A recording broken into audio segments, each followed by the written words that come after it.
एकादशः सर्गः 11वां सर्ग। पंचाप्सर तीर्थ एवं मांडकर्णी मुनि की कथा। विभिन्न आश्रमों में घूमकर श्रीराम आदि का सुतीक्ष्ण के आश्रम में आना, वहां कुछ काल तक रहकर उनकी आज्ञा से अगस्त्य के भाई तथा अगस्त्य के आश्रम पर जाना तथा अगस्त्य के प्रभाव का वर्णन। तदनंतर आगे श्रीराम चले। बीच में परम सुंदरी सीता चल रही थी और उनके पीछे हाथ में धनुष लिए लक्ष्मण चलने लगे। सीता के साथ वे दोनों भाई भांति भांति के पर्वतीय शिखरों, वनों तथा नाना प्रकार की रमणीय नदियों को देखते हुए अग्रसर होने लगे। 2 उन्होंने देखा, कहीं नदियों के तटों पर सारस और चक्रवाक विचर रहे हैं और कहीं खिले हुए कमलों और जलचर पक्षियों से युक्त सरोवर शोभा पाते हैं। 3 कहीं चितकबरे मृग यूथ बांधे चले जा रहे थे, कहीं बड़े बड़े सींग वाले मदमद भैंसे तथा बड़े हुए दांत वाले जंगली सुअर और वृक्षों के वैरी दंतार हाथी दिखाई देते थे। 4 दूर तक यात्रा तय करने के बाद जब सूर्य अस्ताचल को जाने लगे, तब उन तीनों ने एक साथ देखा, सामने एक बड़ा ही सुंदर तालाब है, जिसकी लंबाई चौड़ाई एक योजन की जान पड़ती है। 5 वह सरोवर लाल और श्वेत कमलों से भरा हुआ था। उसमें क्रीड़ा करते हुए झुंड हाथी उसकी शोभा बढ़ाते थे तथा सारस, राजहंस और कलहंस आदि पक्षियों एवं जल में उत्पन्न होने वाले मत्स्य आदि जंतुओं से वो व्याप्त दिखाई देता था। 6 स्वच्छ जल से भरे हुए उस रमणीय सरोवर में गाने बजाने का शब्द सुनाई देता था, किंतु कोई दिखाई नहीं दे रहा था। 7 तब श्रीराम और महारथी लक्ष्मण ने कौतूहलवश अपने साथ आए हुए धर्मभूत नामक मुनि से पूछना आरंभ किया।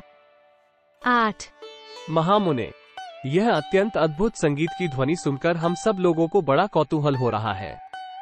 यह क्या है, इसे अच्छी तरह बताइए। 9 श्री रामचंद्र जी के इस प्रकार पूछने पर धर्मात्मा धर्मभूत नामक मुनि ने तुरंत ही उस सरोवर के प्रभाव का वर्णन आरंभ किया। 10 श्री राम, ये पंचाप्सर नामक सरोवर है, जो सर्वदा अगाध जल से भरा रहता है। मांडकर्णी नामक मुनि ने अपने तप के द्वारा इसका निर्माण किया था। 11 महामुनि मांडकर्णी ने एक जलाशय में रहकर केवल वायु का आहार करते हुए 10 सहस्र वर्षों तक तीव्र तपस्या की थी।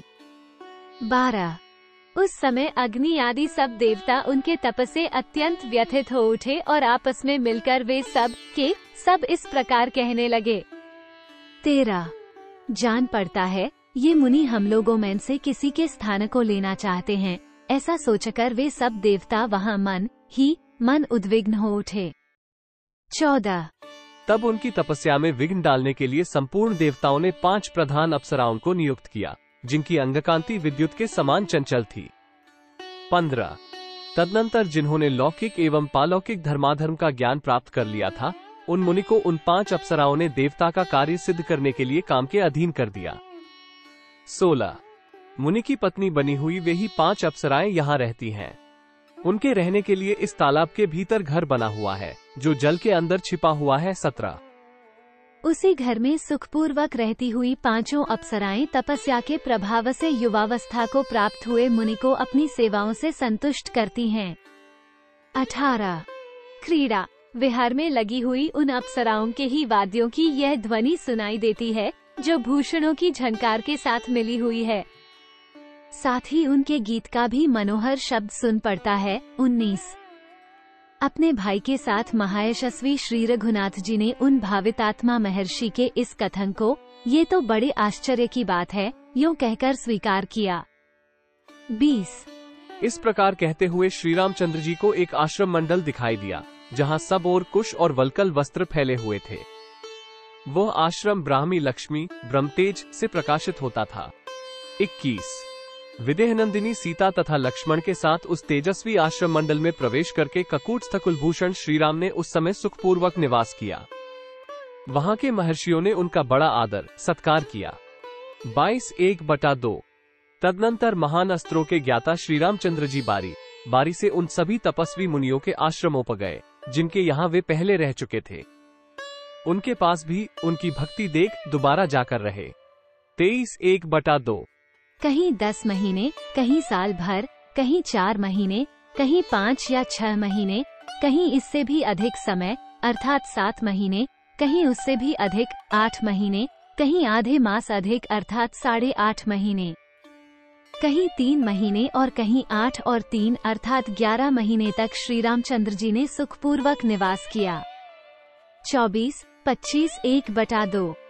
इस प्रकार मुनियों के आश्रमों पर रहते और अनुकूलता पाकर आनंद का अनुभव करते हुए उनके 10 वर्ष बीत गए। 26, 1/2।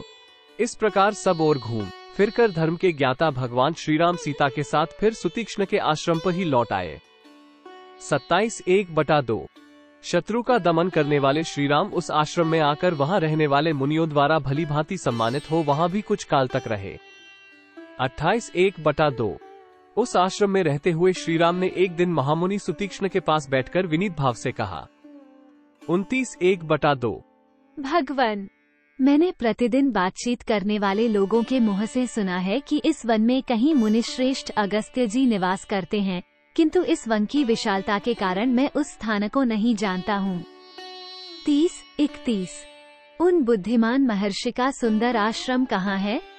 मैं लक्ष्मण और सीता के साथ भगवान अगस्त्य को प्रसन्न करने के लिए उन मुनीश्वर को प्रणाम करने के उद्देश्य से उनके आश्रम पर जाऊं, यह महान मनोरथ मेरे हृदय में चक्कर लगा रहा है। 32, 33।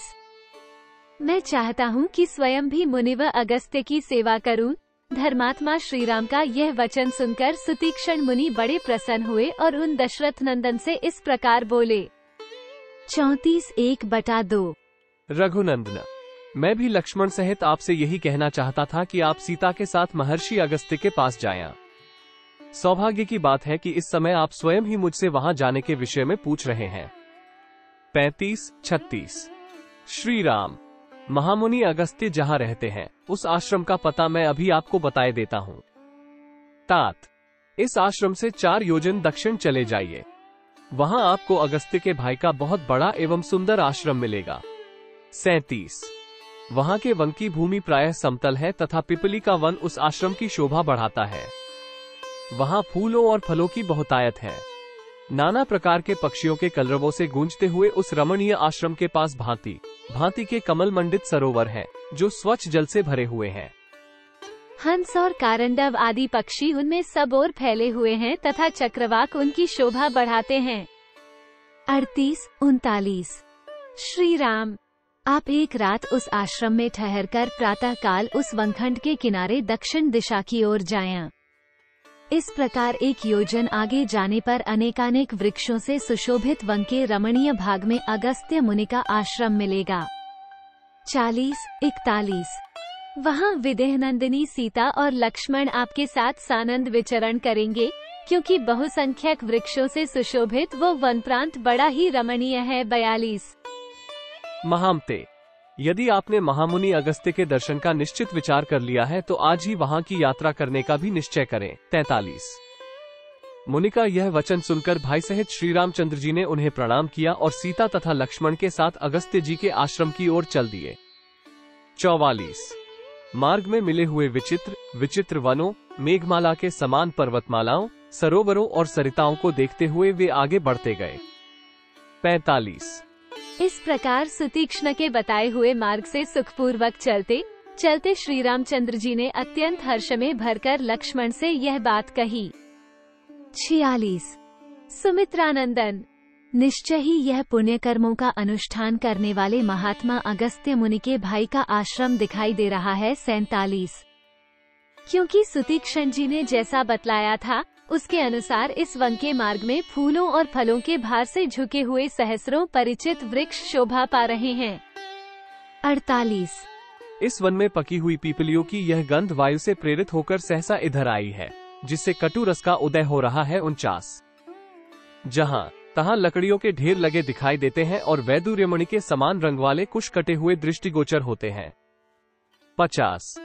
ये देखो, जंगल के बीच में आश्रम की अग्नि का धुआं उठता दिखाई दे रहा है, जिसका अग्रभाग काले मेघों के ऊपरी भाग सा प्रतीत होता है। 51। यहाँ के एकांत एवं पवित्र तीर्थों में स्नान करके आए हुए ब्राह्मण स्वयं चुनकर लाए हुए फूलों से देवता के लिए पुष्पोपहार अर्पित करते हैं। 52। सौम्य, मैंने सुतीक्ष्ण जी का कथन जैसा सुना था उसके अनुसार यह निश्चय ही अगस्त्य जी के भाई का आश्रम होगा। 53।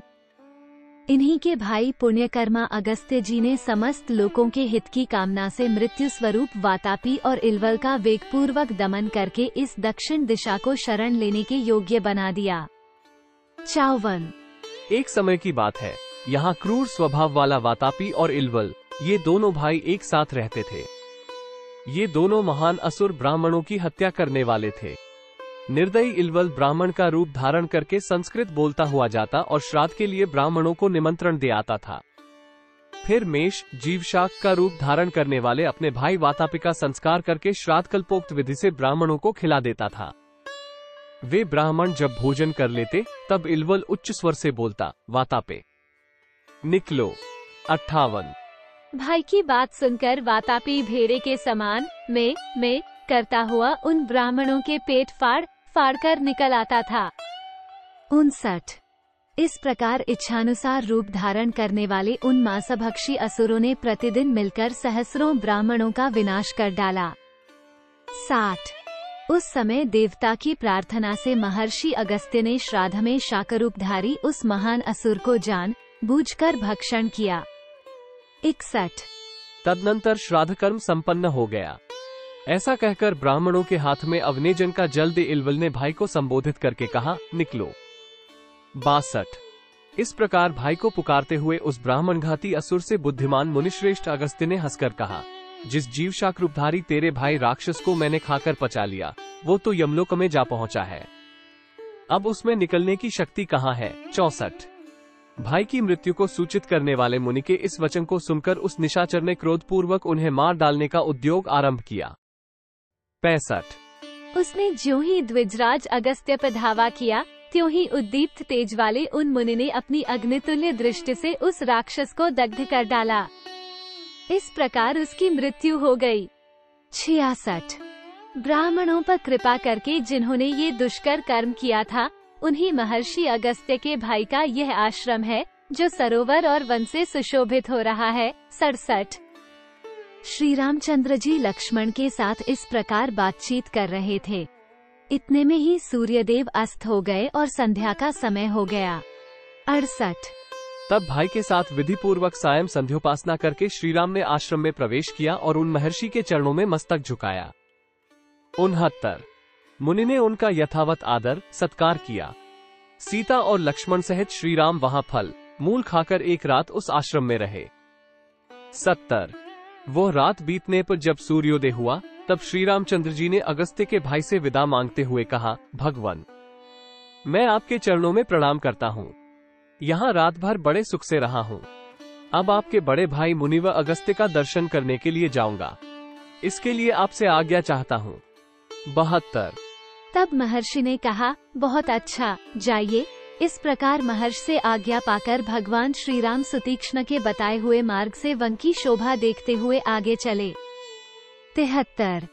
श्री राम ने वहाँ मार्ग में नीवार, जलकदम्ब, कटहल, साखू, अशोक, तिनिश, चिरिबिल्व, महुआ, बेल, तेंदू तथा और भी सैकड़ों जंगली वृक्ष देखे, जो फूलों से भरे थे तथा खिली हुई लताओं से परिवेष्टित हो बड़ी शोभा पा रहे थे। उनमें से कई वृक्षों को हाथियों ने अपनी सूंडों से तोड़कर मसल डाला था और बहुत से वृक्षों पर बैठे हुए वानर उनकी शोभा बढ़ाते थे। सैकड़ों मतवाले पक्षी उनकी डालियों पर चहक रहे थे। 74, 76। उस समय कमलनयन श्रीराम अपने पीछे आते हुए शोभावर्धक वीर लक्ष्मण से, जो उनके निकट ही थे, इस प्रकार बोले। 77। यहाँ के वृक्षों के पत्ते जैसे सुने गए थे वैसे ही चिकने दिखाई देते हैं तथा पशु और पक्षी क्षमाशील एवं शांत हैं। इससे जान पड़ता है उन भावितात्मा शुद्ध अंतकरण वाले महर्षि अगस्त्य का आश्रम यहाँ से अधिक दूर नहीं है। 78। जो अपने कर्म से ही संसार में अगस्त्य तारांकन के नाम से विख्यात हुए हैं। तारांकन अगु पर्वतन स्तंभयति इति अगस्त्य। जो अग अर्थात पर्वत को स्तंभित कर दे उसे अगस्त्य कहते हैं। उन्हीं का यह आश्रम दिखाई देता है, जो थके मांदे पथिकों की थकावट को दूर करने वाला है। इस आश्रम के वन यज्ञ याग संबंधी अधिक धूमों से व्याप्त हैं। चीरवस्त्रों की पंक्तियां इसकी शोभा बढ़ाती हैं। यहाँ के मृगों के झुंड सदा शांत रहते हैं तथा इस आश्रम में नाना प्रकार के पक्षियों के कलरव गूंजते रहते हैं। 80 जिन पुण्यकर्मा महर्षि अगस्त्य ने समस्त लोगों की हितकामना से मृत्यु स्वरूप राक्षसों का वेगपूर्वक दमन करके इस दक्षिण दिशा को शरण लेने के योग्य बना दिया तथा जिनके प्रभाव से राक्षस इस दक्षिण दिशा को केवल दूर से भयभीत होकर देखते हैं, इसका उपभोग भी नहीं करते, उन्हीं का यह आश्रम है। 81-82 पुण्यकर्मा महर्षि अगस्त्य ने जब से इस दिशा में पदार्पण किया है, तब से यहाँ के निशाचर वैरहित और शांत हो गए हैं। 83 भगवान अगस्त्य की महिमा से इस आश्रम के आस पास निर्वैरता आदि गुणों के संपादन में समर्थ तथा क्रूरकर्मा राक्षसों के लिए दुर्जय होने के कारण ये संपूर्ण दिशा नाम से भी तीनों लोकों में दक्षिणा ही कहलाए, इसी नाम से विख्यात हुई तथा इसे अगस्त्य की दिशा भी कहते हैं। 84 एक बार पर्वत श्रेष्ठ विंध्य सूर्य का मार्ग रोकने के लिए बढ़ा था, किंतु महर्षि अगस्त्य के कहने से वह नम्र हो गया। तब से आज तक निरंतर उनके आदेश का पालन करता हुआ वो कभी नहीं बढ़ता। 85 वे दीर्घायु महात्मा हैं। उनका कर्म, समुद्र शोषण आदि कार्य तीनों लोकों में विख्यात है। उन्हीं अगस्त्य का ये शोभा संपन्न आश्रम है जो विनीत मृगों से सेवित है। 86 ये महात्मा अगस्त्य जी संपूर्ण लोकों के द्वारा पूजित तथा सदा सज्जनों के हित में लगे रहने वाले हैं। अपने पास आए हुए हम लोगों को वे अपने आशीर्वाद से कल्याण के भागी बनाएंगे। 87 सेवा करने में समर्थ सौम्य लक्ष्मण। यहाँ रहकर मैं उन महामुनि अगस्त्य की आराधना करूँगा और वनवास के शेष दिन यहीं रहकर बिताऊंगा। 88 देवता, गंधर्व, सिद्ध और महर्षि यहाँ नियमित आहार करते हुए सदा अगस्त्य मुनि की उपासना करते हैं। 89 ये ऐसे प्रभावशाली मुनि हैं कि इनके आश्रम में कोई झूठ बोलने वाला, क्रूर, शठ, नरिशंस अथवा पापाचारी मनुष्य जीवित नहीं रह सकता। 90 यहाँ धर्म की आराधना करने के लिए देवता, यक्ष, नाग और पक्षी नियमित आहार करते हुए निवास करते हैं। 91 इस आश्रम पर अपने शरीरों को त्याग कर अनेकानेक सिद्ध, महात्मा, महर्षि नूतन शरीरों के साथ सूर्य तुल्य तेजस्वी विमानों द्वारा स्वर्गलोक को प्राप्त हुए हैं। 92 यहाँ सत्कर्म प्रायण प्राणियों द्वारा आराधित हुए देवता उन्हें यक्षत्व, अमरत्व तथा नाना प्रकार के राज्य प्रदान करते हैं। 93 सुमित्रानंदन, अब हम लोग आश्रम पर आ पहुँचे। तुम पहले प्रवेश करो और महर्षियों को सीता के साथ मेरे आगमन की सूचना दो। 94 इत्यार्षे श्रीमद् रामायणे वाल्मीकि आदिकाव्यरण्य कांडे 11 सर्ग। इस प्रकार श्री वाल्मीकि निर्मित आश्रामायण आदिकाव्य के अरण्य कांड में 11वां सर्ग पूरा हुआ। 11